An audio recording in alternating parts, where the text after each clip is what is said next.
to you for a few minutes about what we do, some of the elements that we change, physically change in the Fandrich Vertical Action compared to the standard vertical action. I'll start with something called a jack, and it is found right here. This is the jack, and what it does is it pushes the hammer up. Now this is a standard action, and this part here pushes up and then it lets off so that the hammer doesn't stay stuck against the string. So as you push up, it lets off. Now that has been around for hundreds of years. It's in this case made out of wood, and it's original to the pianos that we have. A great wood. So here, down here, you can see we've this is exactly one, and we take our CNC machine and we can cut out a little hole there, and then in this one we put in a tiny little bushing, and we can do that, and we can keep them out of wood. And some people say that plastic is worse than wood, or wood is worse than plastic, whatever. This one is another one from the same company, but in a lower end model, and it's a kind of plastic. So, and then this one is the one that we end up using, which is made by Mr. Fandrich, designed by him. So we're taking out wood, which costs me exactly nothing and only a few minutes to drill out and do, and we're putting in a piece of plastic.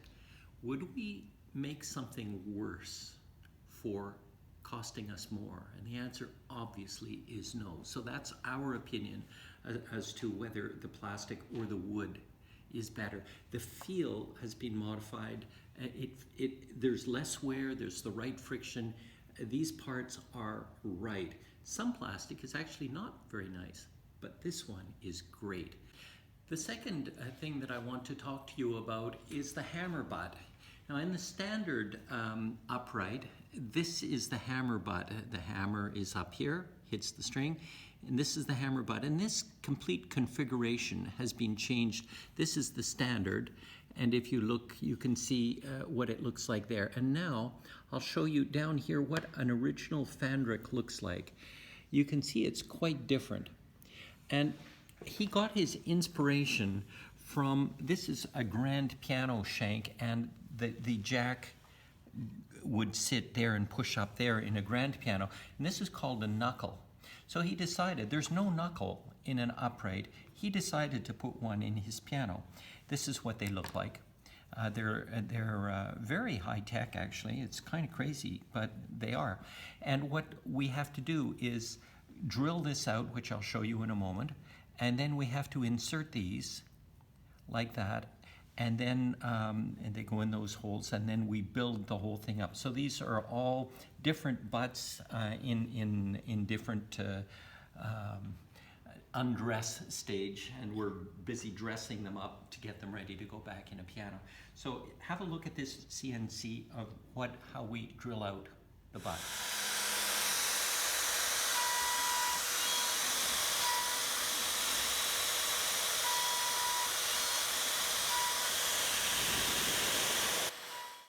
Now the last thing I want to show you, there's a lot more, but the last thing I want to show you today is the springs involved, because they're also crucial. The ideas are born out of grand piano technology. And what has been removed is this spring here.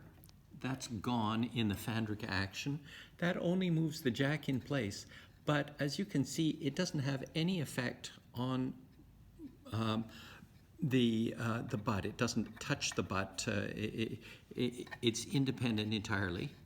And here, this tape has been removed and this wire removed, and the shank is sitting there normally. With the Fandrich Action, everything is completely different. And what the springs do, this is what the two springs look like.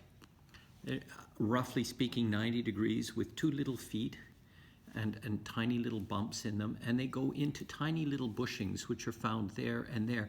Highly resistant bushings. Never a problem with those.